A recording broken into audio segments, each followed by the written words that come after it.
Magic, pure magic Rishad হোসেনের bowling.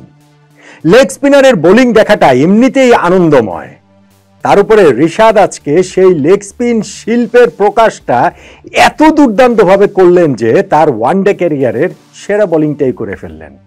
West ইন্ডিজের 1, 2, 3, 4, 5 প্রথম 5 উইকেটের সবগুলোই রিশাদ তুলে নিয়েছেন। আবার ওয়েস্ট ইন্ডিজের লাস্ট উইকেট তুলে নিয়ে নিজের 6 নাম্বার উইকেটও শিকার করেছেন রিশাদ হোসেন। রিশাদের বোলিংকে তাই ম্যাজিক না বলে কোনো উপায় নাই। একই সঙ্গে ম্যাজিক আছে আরো একটা, ব্ল্যাক ম্যাজিক, কালো জাদু। মিরপুরের উইকেটের কালো জাদু।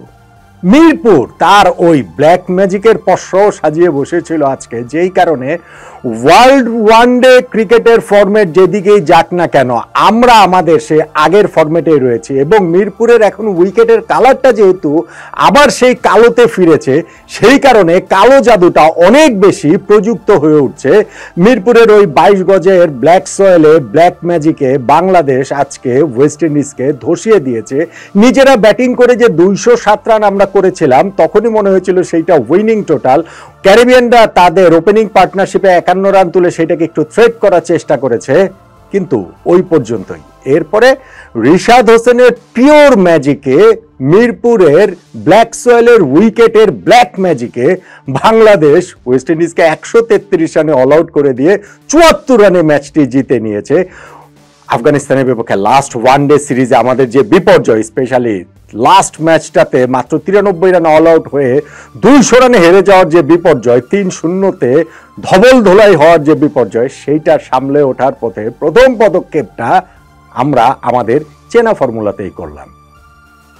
দেখুন, মিরপুরের এই উইকেটটাতে কালো উইকেট দেখে অনেকেই বিস্মিত, অনেকের চোখ কপালে উঠে গেছে, অনেকেই বলছেন এমন উইকেট কখনো দেখিনি।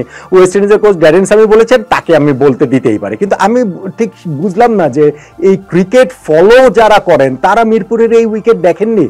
হ্যাঁ, গত 10-12 বছরে হয়তো দেখেনি, কিন্তু মিরপুরে যখন খেলাটা শুরু হয়েছিল 2006 সালে, তারপরে কিন্তু প্রথম 4-5 বছরের উইকেট একেবারে এর চেয়ে আরো বেশি কালো মাটির উইকেট ছিল, এর চেয়ে আরো বেশি ডার্ক দেখাতো উইকেট। সো অনেকের এই বিষয়টা কেন আসছে যে মিরপুরে এরকম উইকেট প্রথমবারের মতো দেখা গেছে, কেউ কোনোদিন দেখেননি, এইটাই আমার কাছে আরো উল্টা বিস্ময়কর ঠেকেছে। আবার ওই উইকেট টনি হেমিংসের তত্ত্বাবধানে যতই দেওয়া হোক না কেন, আমাদের এই ব্ল্যাক সোলের উইকেটটা যে খুব বেশি স্পোর্টিং উইকেট হবে, ওয়ানডে 16 উইকেট হবে। এখন তো ওয়ানডে ফরম্যাটটা 300, 350, 400 দিকে চলে যাচ্ছে, কিন্তু আমরা যে 200-220 রানের ওই দিকেই আটকে থাকবো সেটাও বোধহয় ধারণা করা গিয়েছিল। অন্তত পক্ষে এই মিরপুরের উইকেট সম্পর্কে যাদের চেনা জানা আছে তারা সেই ধারণাটা নিঃসন্দেহে করতে পেরেছেন, এবং এক্স্যাক্টলি সেই সুবিধা নিয়ে ম্যাচটা আমরা জিতে গেছি। টার্নিং পয়েন্ট কোনটা সেই আলোচনাতে আমি বাংলাদেশের ক্রেডিটটা খাতো করছি না, আবার এট দ্য সেম টাইম ধরেন আমাদের 2027 বিশ্বকাপ খেলাটা বিরাট হুমকির মুখে পড়ে গেছে। আমরা র্যাঙ্কিং এর 10 নম্বরে তো আগেও ছিলাম, সেই 10 নম্বরেই থেকে যে আফগানিস্তানের বিপক্ষে 3টা ম্যাচ হারার পরে ওয়েস্ট ইন্ডিজের সঙ্গে রেটিং পয়েন্টের ব্যবধান, যারা 9 নম্বরে রয়েছে, আমাদের 6 গ্যাপ হয়ে গিয়েছিল। ফলে ওয়েস্ট ইন্ডিজকে টপকে র্যাঙ্কিং এ 9 নম্বরে উঠতে আমাদের এই সিরিজের 3 ম্যাচের 3টাই জিততে হবে, ওদেরকে হোয়াইট ওয়াশ করতে হবে, বাংলা ওয়াশ করতে হবে। আবার সেইখানটাতে মিরপুরের উইকেটে সেই চেনা ফর্মুলায় না গেলে কি চলে বলেন তো দেখি। হ্যাঁ, বাংলাদেশ যখন 207 রান করেছিল তখন ওয়েস্ট ইন্ডিজের ওপেনিং পার্টনারশিপে 51 রান উঠে যাওয়ার পর আমরা একটুখানি দুশ্চিন্তায় পড়ে গিয়েছিলাম। স্পেশালি আমাদের স্পিনার ধরেন হচ্ছে তানভীর উইকেট থেকে সেই রকম ভাবে তিনি টার্ন পাচ্ছিলেন, কিন্তু বল তো জায়গায় রাখতে পারছিলেন না। আমাদের মুস্তাফিজ এই উইকেটে গ্রিপ পাবেন, খুবই কার্যকর হওয়ার কথা, কিন্তু ব্রেক থ্রু এনে দিতে পারছিলেন না। প্রথম 10 ওভারে ওরা 45 রান তুলে ফেলে, এবং 12 নম্বর ওভারে যখন রিশাদের হাতে ক্যাপ্টেন মেহেদী হাসান মিরাজ বল তুলে দেন, সেটাই ছিল আসলে বেসিক্যালি ব্রেক থ্রু আনার ক্ষেত্রে আমাদের লাস্ট হোপ, এবং প্রথম ওভারটাতেই রিশাদ সেটা ডেলিভার করেছেন। অ্যাথেন্সের উইকেটটা তিনি তুলে নিয়ে সেকেন্ড উইকেট পার্টনারশিপেও ওরা এমন একটা জায়গায় চলে গিয়েছিল যে 79 1 উইকেটে ওয়েস্ট ইন্ডিজ, সেইখান থেকে মুহূর্তে 82 4 উইকেট হয়ে গেল। রিশাদ পরপর 3টা উইকেট তুলে নিলেন, সেইখান থেকে আবার এর মধ্যে ব্রেন্ডন কিং এর উইকেটটাও রয়েছে যিনি 44 করেছিলেন। আর যখন তিনি আরো একটা উইকেট তুলে নিলেন রোস্টন চেজের 92 রানে 5 উইকেট ওয়েস্ট ইন্ডিজে পড়ে গেল। ওই 5 উইকেটের 5টাই রিশাদের, বাংলাদেশের জয়টা আসলে নিশ্চিত হয়ে গিয়েছে। হ্যাঁ, তখনও উইকেটে ধরেন সেই হোপ ছিলেন যিনি বাংলাদেশের বিপক্ষে বরাবর ভালো খেলেন, কিন্তু মেহেদী হাসান মিরাজ তিনি গুটাকেশ কোটিকে আউট করলেন। সেই হোপ 15 রান করার পরে তিনি নুরুল হাসান সোহানের ক্যাচের শিকার হয়ে আউট হয়ে গেলেন তানভীর ইসলামের বলে। তাদেরকে অল আউট করে দেওয়াটা বাংলাদেশের জন্য কেবলমাত্র তখন সময়ের ব্যাপার ছিল, এবং সেই সময়টা বাংলাদেশ খুব বেশি নেয়নি। 39 ওভারের মধ্যেই ওয়েস্ট ইন্ডিজকে অল আউট করে দিয়েছে 133 রানে। আমরা 74 রানের বিশাল ব্যবধানে ম্যাচটা জিতে গিয়েছি। এই ম্যাচটাকে অনেক রকম কন্ট্রোভার্সির জায়গা ছিল, অনেক রকম বিতর্কের জায়গা ছিল। ক্রিকেটার আফগানিস্তানের বুকে সিরিজ খেলে ফেরার পরে বিমানবন্দরে যেই কোট আনকোট অভ্যর্থনা পেয়েছেন, সেইটার পক্ষে বিপক্ষে নানান জনমত। স্টেডিয়ামে দর্শক আসা যাবে না, দর্শক আসলে তাদের হাত পা ভেঙে দেওয়া হবে, এইরকম হুমকি ধামকে দেওয়া ছিল। কিন্তু আমি বলবো যে দর্শক যথেষ্ট ভালো দর্শকই হয়েছেন, কনসিডারিং আমাদের ক্রিকেট টিমের রেজাল্ট সবকিছু মিলিয়ে, এই গরমের সময়টা মিলিয়ে সবকিছু মিলিয়ে যে মিরপুর স্টেডিয়ামের মোটামুটি হাফ ফুলের চেয়েও বেশি আসলে দর্শক হয়েছেন, এবং তারা আসলে ওইটা প্রবলভাবে উপভোগ করেছেন। যদিও প্রথম ইনিংসে তাদের ভেতরে এক ধরনের একটা শঙ্কার জায়গা তৈরি হয়েছিল। কেন সংখ্যা জায়গাটা তৈরি হয়েছিল? আমরা টসে হেরে আগে ব্যাটিং করেছি, কিন্তু আমাদের ক্যাপ্টেন মেহেদী হাসান মিরাজ বলেছেন যে টস জিতলো আমরা আগে ব্যাটিং করতাম, এবং ব্যাটিংয়ে নেমেই আমরা 8 রানের মধ্যে 2 ওপেনার সাইফ হাসান এবং সৌম্য সরকারের উইকেট হারিয়েছি। স্পেশালি সৌম্যর কথা বলতে হবে, আরও একটা তার নিউ বিগিনিংসের শুরুতেই তিনি হচ্ছে গিয়ে পয়েন্টে ক্যাচ দিয়ে আউট হয়ে গেছেন 4 রান করে। তার আগে সাইফ 3 রান করেছেন। 8 রানে 2 উইকেট হারিয়ে বাংলাদেশ শুরুতেই একটু ব্যাকফুটে আমরা পড়ে যাই। তারপরে আমাদের একটা 71 রানের পার্টনারশিপ হয়েছে নাজমুল হোসেন শান্ত ও তাওহিদ হৃদয়ের মধ্যে, এবং সেই 71 রান করতে এই জুটি লাগিয়েছেন 120 বল, অর্থাৎ 20 ওভারে 71 রান, অর্থাৎ ওভার প্রতি মাত্র 3.5 রান করে নিয়েছেন তারা। এবং সেইখানটাতে সবার ব্যাটিং, এখানে শান্তর যে ব্যাটিংটা করেছেন তিনি ওইখানটাতে 50 স্ট্রাইক রেটে ব্যাটিং করেছেন, 32 রান করতে তিনি 63টা বল খেলে ফেলেছেন। তারপরে তার বিপক্ষে আম্পায়ার আউট দেননি, ডিআরএস নিয়ে তার উইকেটটা তুলে নিয়েছে ওয়েস্ট ইন্ডিজ। তাওহিদটাও তাই, তাওহিদ আরো একটা 50 করেছেন, 51 রান করেছেন 90টা বল খেলে তিনি, এবং সেইখানটা তো ডিআরএস নিয়ে ওয়েস্ট ইন্ডিজ তাকে আউট করেছে, এবং তার স্ট্রাইক রেটটাও 56। আমাদের এরপরে গিয়েও মাহিদুল ইসলাম অঙ্কন তিনি ছিলেন, তিনি মিরাজের সঙ্গে তার একটা পার্টনারশিপ হয়েছিল অঙ্কন, মাহিদুল অঙ্কনের আজকের এই ম্যাচটাতে কিন্তু ডেবু হয়েছে, এবং ডেবু ম্যাচে তিনি 76 বলে 46 রানের একটা ইনিংস খেলেছেন, যে ইনিংসের স্ট্রাইক রেট হচ্ছে গিয়ে 60।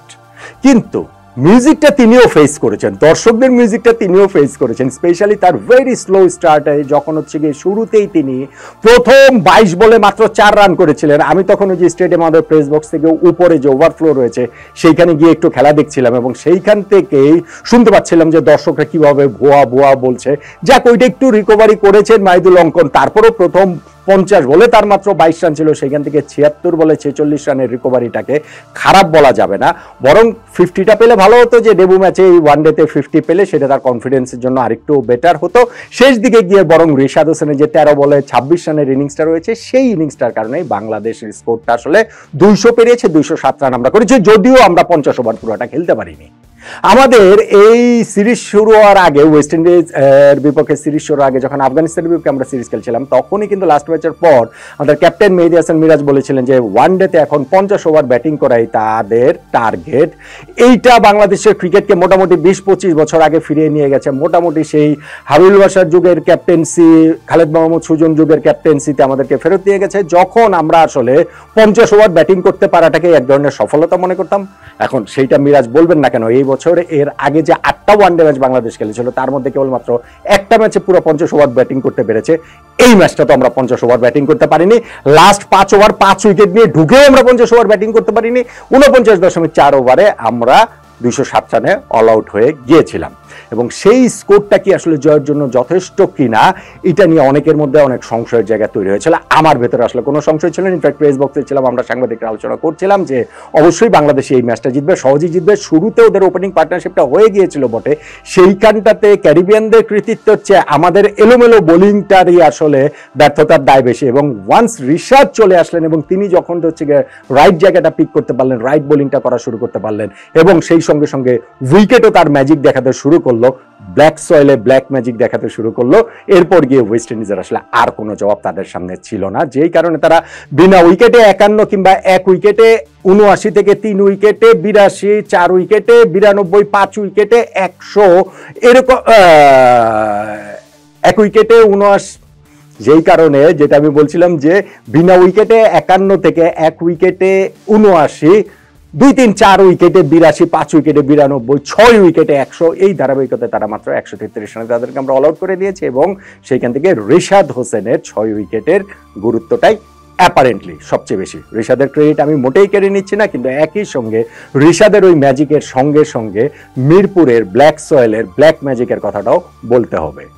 তাহলে এই যে প্রথম ওয়ানডে ম্যাচটাতে আমাদের কনফিডেন্স ফেরানো যে জয়, আমাদের 2027 বিশ্বকাপ ট্র্যাকে ফেরানো যে জয়, আমাদের দর্শকরা যারা খেলা থেকে মুখ ফিরিয়ে নেওয়ার ঘোষণা অনেকে দিয়েছিলেন তাদের প্রতি আবারও একটা রেজাল্ট এনে দেওয়া যে জয়, সেই জয়টা টার্নিং পয়েন্ট কোনটাকে বলবেন? অবশ্যই বলা যেতে পারে রিশাদের বোলিং, অবশ্যই বলা যেতে পারে রিশাদের ফার্স্ট স্পেল, যেখানে প্রথম 7 ওভারে তিনি মাত্র 25 রান দিয়ে 5 উইকেট পেয়েছেন, স্পেশালি সেই জায়গাটাকে।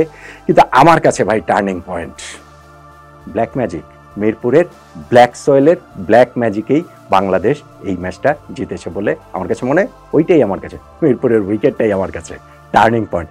আমার মনে হয় আপনারা আমার সঙ্গে একমতই হবেন, নয় কি?